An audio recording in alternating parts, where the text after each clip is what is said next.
You call yourself a man? You know you're a lying, low-life, motherfucking gambling degenerate prick. You know that's what you are?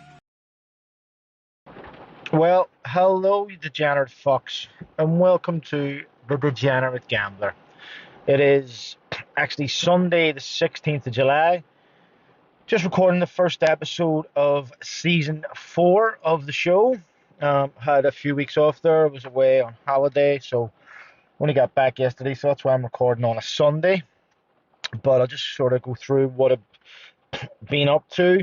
And my outrights, what I'm looking at. I haven't made any bets yet. I've also got some outrights from some followers and friends who sent me them on Twitter.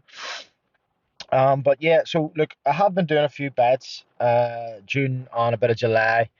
I haven't been tracking the bets. Yeah, I know I usually do it. I usually take 1 month off, but I've had 2 months where I haven't been tracking bets. But uh, I would say I'm actually up. I Because at the end of the season, if you listen to the end of last season, I had those three bets at the end of the week from the Europa League, the Champions League, and then I think it was an MLS bet. That was like 230. So I've kind of just been using that money, and then I had a bet up the other day on a horse, 250 each way. You know, I like the outsiders. On a 20 at the one winner, won me like £106. It was boosted as well. So look, I haven't been tracking my bets, but I'm going to start from now. So any bet I do from next week, I'll be tracking. I know it's only going to be sort of 2 weeks of July, but it is what it is. Um, so yeah, just here with some fancies. Like I say, what I'm looking at, there'll probably be new ones come up. Some of these will go away. You know, some of these ones I'm looking at, I won't do. But it's just sort of where I'm looking for the season.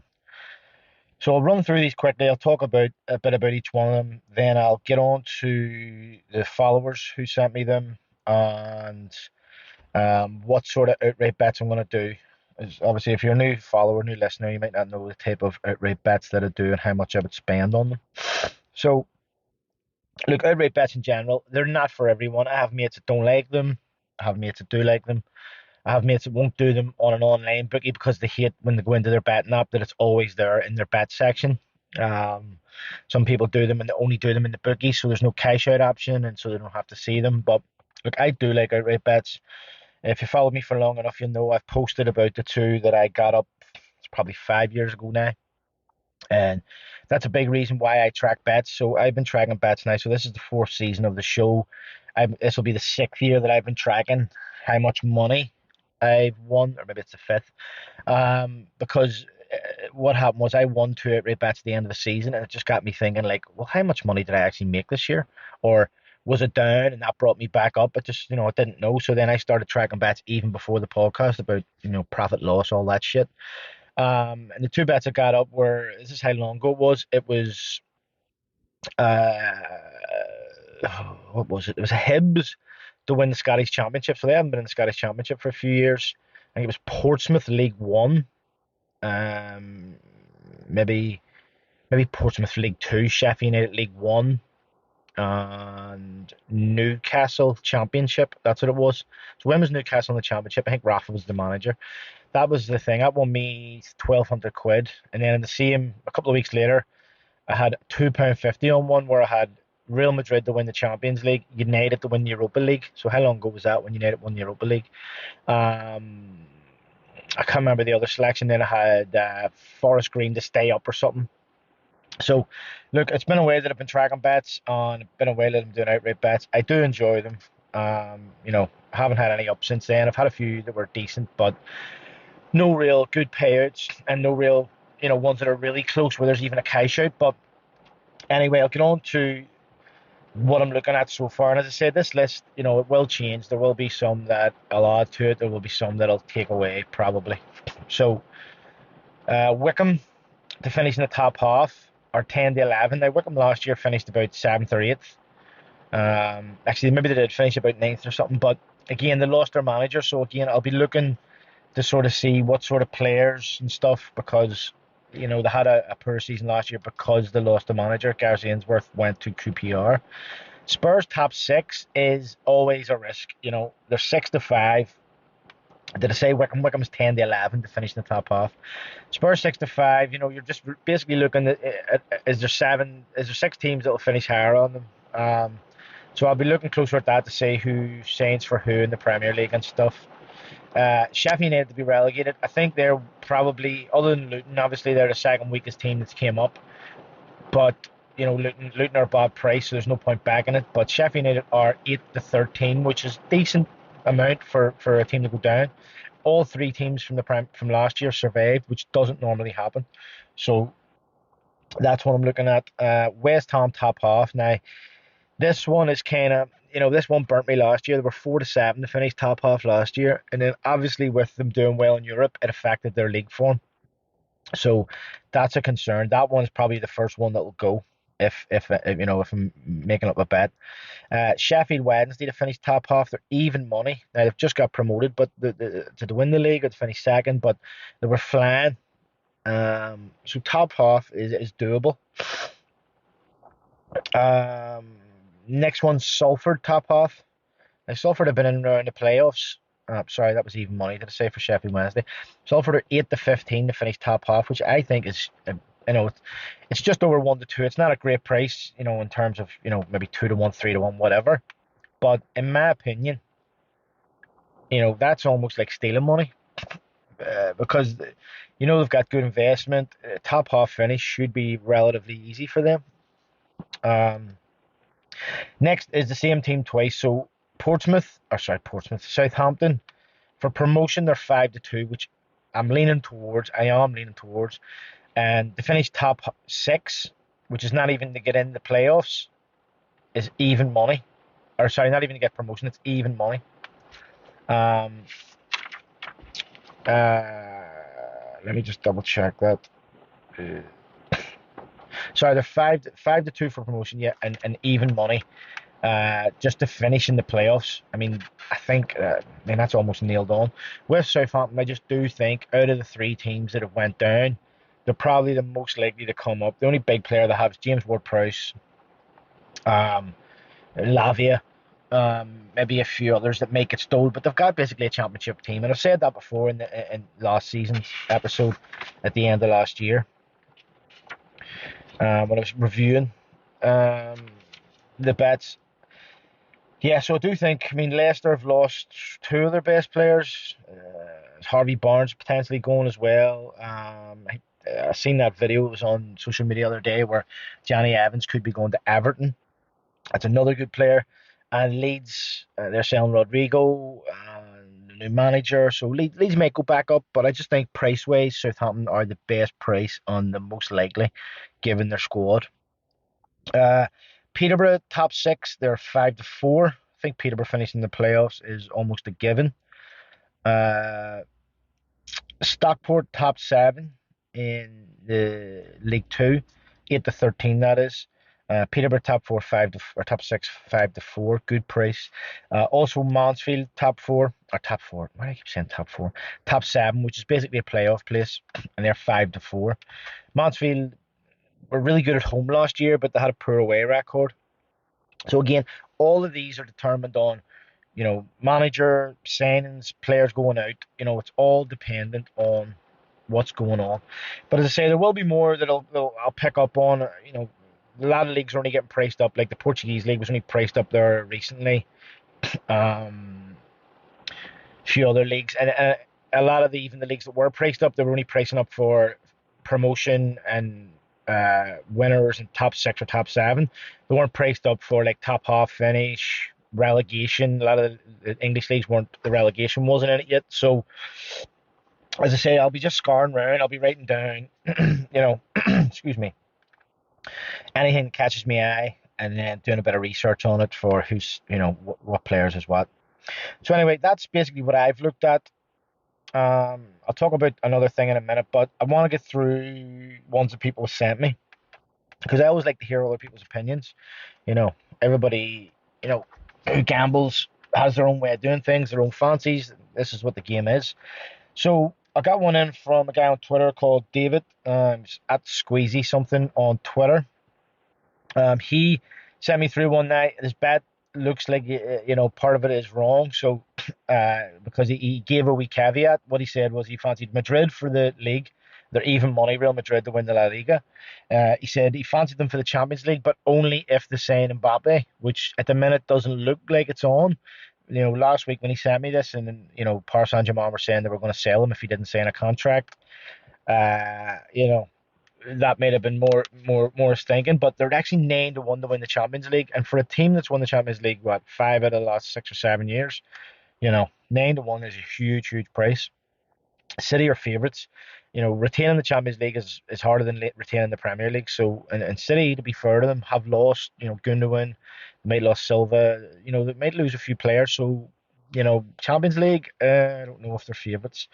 But anyway, so he's Madrid to win the league, potentially Madrid to win the Champions League 9-1. AC Milan he fancies for Serie A, and they've made some good signings. Pulisic, signed Ruben Loftus-Cheek, and a few others. They're actually 11-2 to win Serie A. Good price. Do you know what? I might look at that myself. And also, obviously, Napoli won the league, but the manager left, and then you never know what's happening with fucking Juventus. Inter, that 11-2 is a very good price, I think. And then the last one he gave me, which wasn't priced up, I only checked the price on it the other day, was Porto. They're 23-20 to win the Portuguese league. Only thing was on Bet365 when I looked at it to try and get a total price. You couldn't put the Champions League and La Liga together. You couldn't put Madrid twice. I'm not sure if all bookies will do that, but um, yeah, you couldn't do that on Bet365.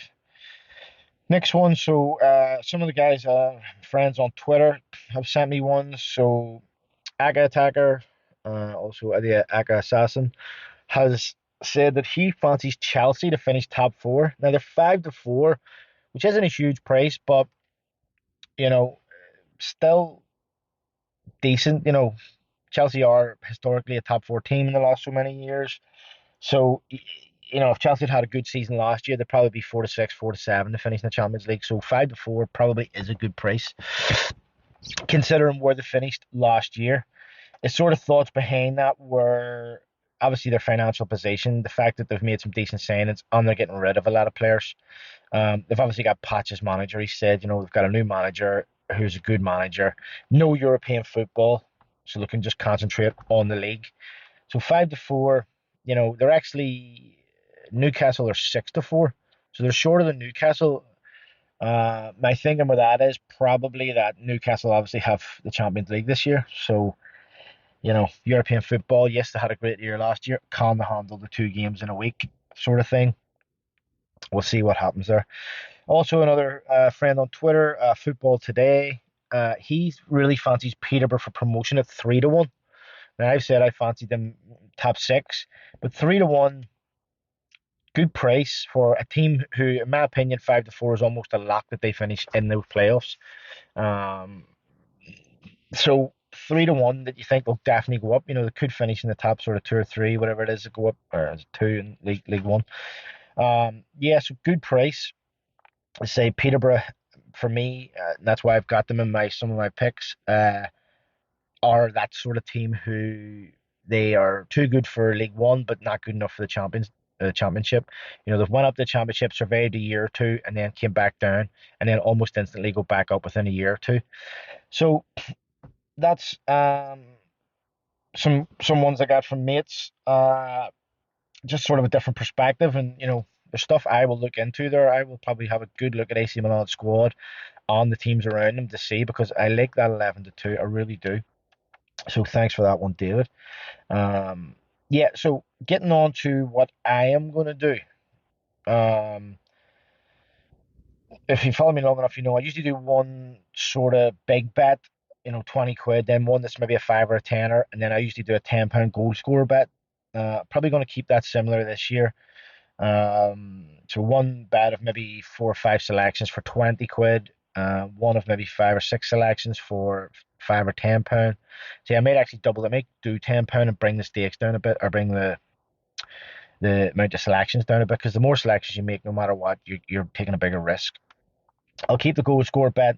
It is getting harder to do because the top goal scorer for each team the ones that are obvious are usually not worth betting on. You know, if you go to Kane's probably 1-3 to be Spurs top goal scorer. You know, it's not worth backing. Um, so I'll do those three, and then I'm thinking of trying to find one of the mod Sky Bet ones. And I might just do it for a fiver, maybe like a 30, 40, 50 to 1 type one. I was looking through a couple. I seen one that caught my eye, but the more I looked at it, I was like, that's fucking crazy. It was something to do with, I can't remember exactly, and I haven't got it wrote down here, but it was like Leeds and Leicester to score 80 plus goals, and Southampton and Middlesbrough to score 70 plus goals. Which you say to yourself, oh, well, you know, it's possible, four good teams, championship, blah, blah, blah. But when you look back at previous seasons in the championship, the top, if those four finish top four, they're the top four teams. It's very rare that the top four teams all score that many goals. It's just honestly, I've looked through the leagues the last couple of years, and I'm like, oh, no wonder that's 50 to 1. But you know, Sky Bet do those ones. They're not sort of really requested bets. They're sort of just season specials, but they have a big long list, and they go from basically from even money right up to hundreds to one. You know, so I think I'll scroll through those. Coming closer to the season over the next couple of weeks, any that I get that a spot that look decent, and maybe just throw a wee fiver on that one, on one of those. So that's going to be, what I say, 20 or 40, 45 quid. That's not a big stake for me for something that could last a season. So that's what I've looked at. That's kind of the bets I'll be doing, the sort of amounts I'll be spending. So yeah, that's my outright look for the season. So that's basically it for today. Next week I'll do a wee bet. I'll do an episode as I usually do on sort of free spends and free games and how to keep costs down. Now, since the last time I done one of those, there has been like Bet365 have gotten a game for offering sort of free games, not so much free spins, but they've got a few different free games running on there where you can get some money back. They've got a goals one, they've got other ones, but I'll talk more about it next week. Also, since then, boogies like William Hill have new ways of getting free spins. They've also the bonus drop for a while there was really bad as far as getting free spins out of it. But next week, as I say, I'll go through every bookmaker that I'm with, and give you what options they have for free spins, free games, and ways to keep your costs down. So yeah, that's basically it for this week on episode 1. It's nice to be back. Uh, as I say, it's basically what 3 weeks. I was saying this yesterday on Twitter. When the Scottish League Cup starts, you kind of know that's it. You're in the rundown to the season. And I think it's 3 weeks on the Friday. 3 weeks it was on Friday until the championship starts, so Championship League One, League Two. So not long to go now. For those who haven't really been doing much bets, I haven't done much, but the odd wee bet. For those who don't bet at all and only really bet when the real football's on, we'll have long to wait. So as I say, next week I'll have that bet or have that episode about the free bets, free games. By then, the week after, I'll probably narrow down my outrights. I should have some of those ready to go. But again, if you have any things you fancy, send me them. I'll look at them. I'll talk about them on the show. Always interested to hear everybody's opinions. But that's it for today. It just leaves me to say, if you are doing a bet, good luck and happy punting. Here, get the fuck out of here. Here, thanks. Let me find out you fucked up. I'll leave you wherever I find you.